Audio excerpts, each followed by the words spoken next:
Hello, today is June 12th, 2022. I'm going to do book review.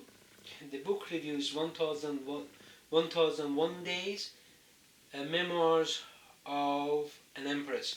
When I was working on it, accidentally for the memoirs, I wrote memories, and it is horrible. I felt so bad about that I couldn't catch myself sooner, and I feel very embarrassed about it. So, just 1 second, I found this chapter 6. Very good.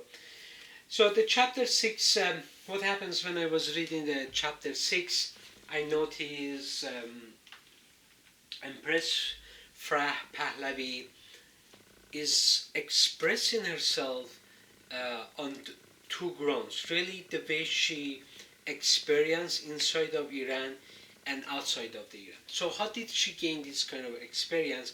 By traveling inside of Iran and outside of Iran. She experiences.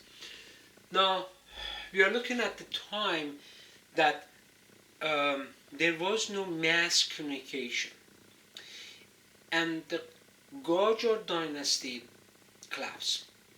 How that did happen? Because of Reza Shah the Great. He brought it to an end. I won't be going through that part of Iran's history. I'll just cover what is being mentioned in the book review. So she's not expecting people to recognize her, who she is, because there is no media, there is nothing, and she's really going to the remote parts of Iran.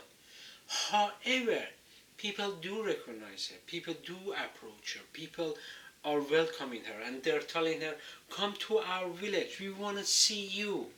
They're sending it their dignitaries. They say, okay, go welcome the Empress to our village.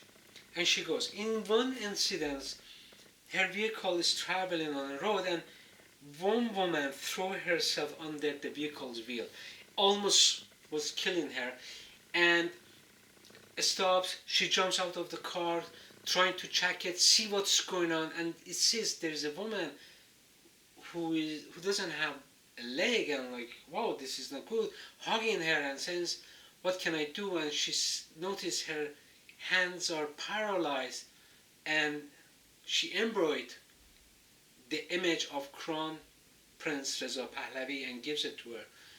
And she says, okay, what can I do for you? And she says, I don't want you to do anything for me.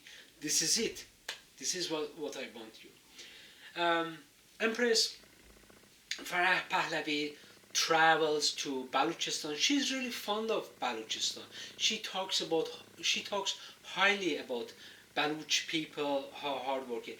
I also understand it is Sistan and Balochistan, so it's not. They're two distinct society. I totally see that. She's talking about these people and starting a water programs for them, particularly for agricultural purpose, having factories to create jobs. Now she begins to travel to outside of Iran. It was in 1962 she was in the United States. That is her first official visit of the United States. And when she was there, she notices American and Iranian students demonstrating. They're doing things that not making them feel welcome in the United States. And as she makes another unofficial visit to US, and the climate is totally different.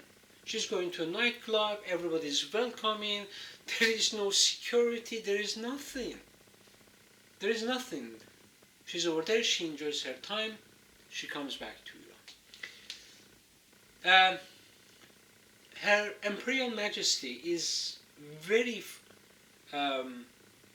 respecting General de Gaulle, who is the first president of France, and says that it is really this person is wonderful. He comes to Iran, he is visiting Iran, and he's in a tour of Persepolis, and the tour guide begins to go into really detail about these places, and it was the Darius the Great, and says, the girl says, they're sweating, they're really sweaty, and as if they're taking a bath with their sweat.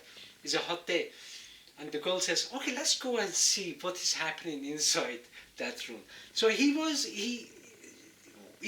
a man who knew how to articulate, how to approach people, how to talk. It is he must be a very fascinating person. So I really enjoyed that part of it.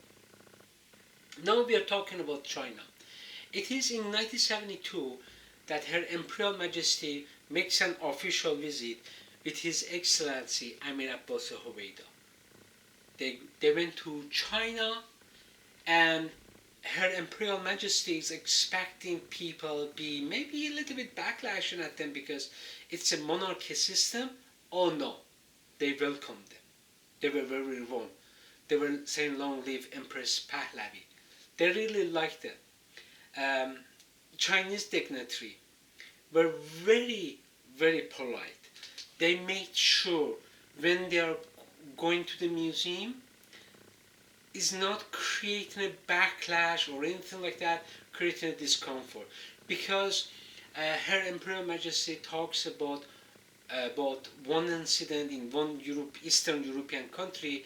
The tour guide says, this is where the king was arrested. And that left a really unpleasant taste in their mouth. I'm like, we are monarchy and we don't want to know this kind of thing. Like, you don't want to say something negative, you want to say something positive, something cheerful. And that is what she wanted.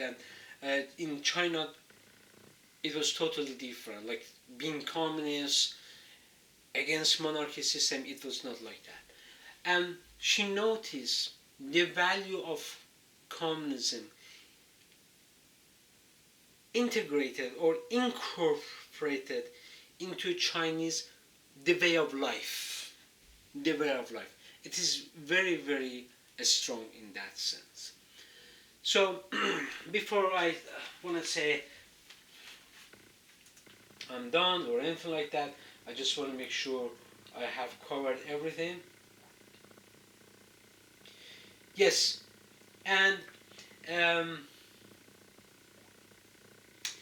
Her Imperial Majesty, I just didn't get this part of it. Her Imperial Majesty says that the king signed a famous contract with France at the time of General de Gaulle. I have no idea what is that contract. So maybe Her Imperial Majesty in the future publishing books or republishing books, she will look to be a little bit clear because time has passed by, and people, someone like me, wouldn't know what is that contract. Thank you.